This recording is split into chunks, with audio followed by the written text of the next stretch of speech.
Գոյամարտ սերիալի մասին օրեցօր ավելի շատ մանրամասներ են բացահայտվում և արդեն հիմա կարելի է վստահ ասել, որ սա պարզապես դրամատիկ պատմություն չէ, այլ իրական գոյության համար մղվող մարդ իր ամենախիստ ու մռայլ արտահայտությամբ։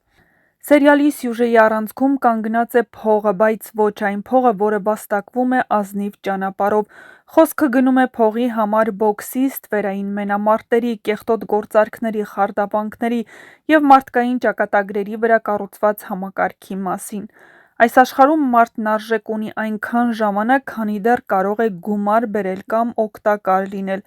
Ըստ շրջանառվող տեղեկությունների, այդ ամբողջ ստվերային մեխանիզմի գլխավոր կազմակերպիչը լինելու է Նիկոլայ Եղիազարյանի մարմնավորած կերպարը՝ Ավոն։ Ավոն ներկայացվում է որպես մեկ, ով հարստացել է խարդախ ճանապարհով, ով հմտորեն կառավարում է մարդկանց, մանիպուլացնում նրանց վախերը և ստիպում քայլել իր կանոններով։ Նրա համար բոքսը սպորտ չէ, այլ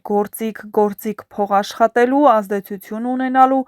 և վերահսկելու համար։ Ավոն ամենայն հավանականությամբ լինելու է սերիալի բացասական առանցքային կերպարներից մեկը, բայց ոչ պարզ ու միանշանակ։ Նա այն հերոսներից է, ովքեր չեն բարձրացնում ձայնը, չեն կեղտոտում ձեռքերը առաջին պլանում,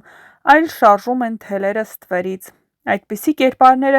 միշտ էլ առավել վտանգավոր են։ Եվ հենց այս մռայլ աշխարհի կողքին հայտնվում է ևս մեկ կարևոր կերպար՝ սիրված դերասանուհի Ռուզաննա Մանուչարյանի մարմնավորած Ավոյի կինը։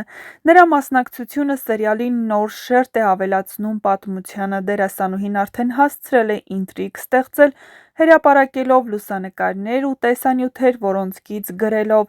«Նոր կերպար, նոր պատմություն»։ Թե ինչպիսին է լինելու նրա կերպարը՝ դրական թե բացասական, պաշտոնապես դեռ չի բացահայտվում, սակայն մեր ենթադրությունների համաձայն նա լինելու է բացասական գծերով կերպար։ Ավոյի կնոջ կյանքը լի է շքեղությամբ, ապահովությամբ, թանկարժեք միջավայրով, բայց այդ փայլի տակ թաքնված է սառնություն, հաշվարկ և հնարավոր է լիակատար անտարբերություն այն ճանապարհների հանդեպ, որոնցով այդ ամենը ձեռք է բերվել։ Նման կերպարները սերիալներում հաճախ ավելի վտանգավոր են, քան ակնհայտ չարերը։ Նրանք չեն մասնակցում անմիջապես հանցագործությանը, բայց վայելում են դրա պտուղները։ Նրանք չեն կանգնում ռինգում, բայց նստած են առաջին շարքում, և հենց այդ լռությունն ու հարմարավետությունն էլ նրանց դարձնում է պատմության կարևոր օղակ։ Գոյամարտում կնոջ կերպարը հատկապես այս դեպքում կարող է լինել ոչ միայն ուղեկից, այլ նաև ազդեցություն ունեցող ուժ։ Նա կարող է աջակցել Ավոյին, խրախուսել նրա որոշումները կամ հակառակը՝ ներսից քանդել այդ աշխարհը իր անձնական շահերից ելնելով։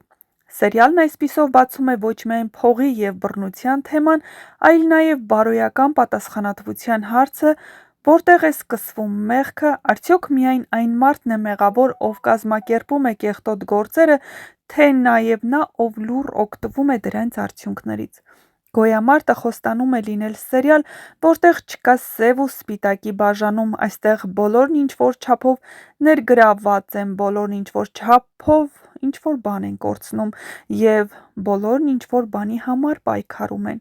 Ավելի մանրամասներ դեռ սպասվում են, բայց արդեն հիմա ակնհայտ է մեկ բան՝ այս սերիալը լինելու է ծանր, լարված և երկար ժամանակ քննարկվող,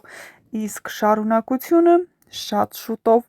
Այս նախագիծը Դիանա Գրիգորյանի և Ռուզաննա Մանուչարյանի առաջին համագործակցությունը չէ, և հենց այդ հանգամանքն էլ առանձնահատուկ հետաքրքրություն է հաղորդում «Գոյամարտ» սերիալում նրա ներգրավմանը։ Ռուզաննա Մանուչարյանն արդեն համագործակցել է Դիանա Գրիգորյանի հետ «Կույր աշխարհ» սերիալում, որտեղ մարմնավորել էր բացասական կերպար՝ հիշվող, սուր և բակբականին հակասական գծերով։ «Կույր աշխարհ»-ում նրա հերոսուհին այն կերպարներից էր, ով առաջին հայացքից կարող էր թվալ երկրորդական, սակայն սյուժեի զարգացման ընթացքում պարզ էր դառնում, որ հենց նա է ազդում բազմաթիվ ճակատագրերի վրա։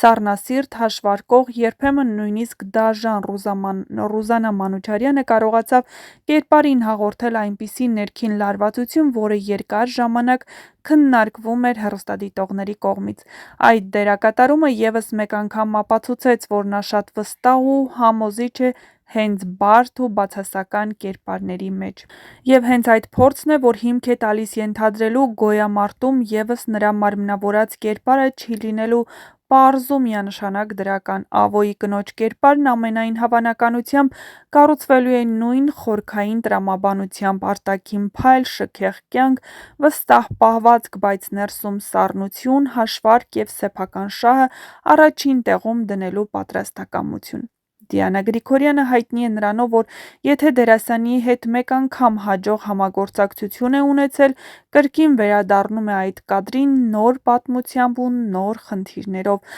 Ռուզաննա Մանուչարյանի դեպքում այդ ընտրությունը լիովին հասկանալի է։ Նա այն դերասանուհիներից է, ով չի վախենում անհարմար կերպարներից, չի փորձում դուր գալ ցանկացած գնով և կարողանում է բացասական կերպարին հաղորդել մարդկային չափեր։ Գոյամարտում նրա կերպարը կարող է դառնալ այն առանցքային կանանցից մեկը, ով չի կանգնում ռինգում, բայց ակտիվ մասնակցություն ունի տեղի ունեցող պայքարին։ Այս համագործակցությունը ևս մեկ անգամ ցույց է տալիս, որ գոյամարտը կառուցվում է վստահության, փորձի և արդեն ապացուցված ստեղծագործական կապերի վրա։ Եվ եթե հաշվի առնենք Ռուզաննա Մանուչարյանի նախորդ բացասական կերպարի հաջողությունը, ապա դժվար չէ կանխատեսել, որ այս անգամ ևս նա կստեղծի կերպար, որը չի թողնի հեռուստադիտողին անտարբեր։ Մի բան արդեն հստակ է՝ նրա ներկայությունը սերիալում միայն ուժեղացնում է ընդհանուր ինտրիգը և խոստանում նոր բախումներ, նոր հակասություններ ու նոր հիշվող դրվագներ։ Շարունակությունը դեռ առջևում է։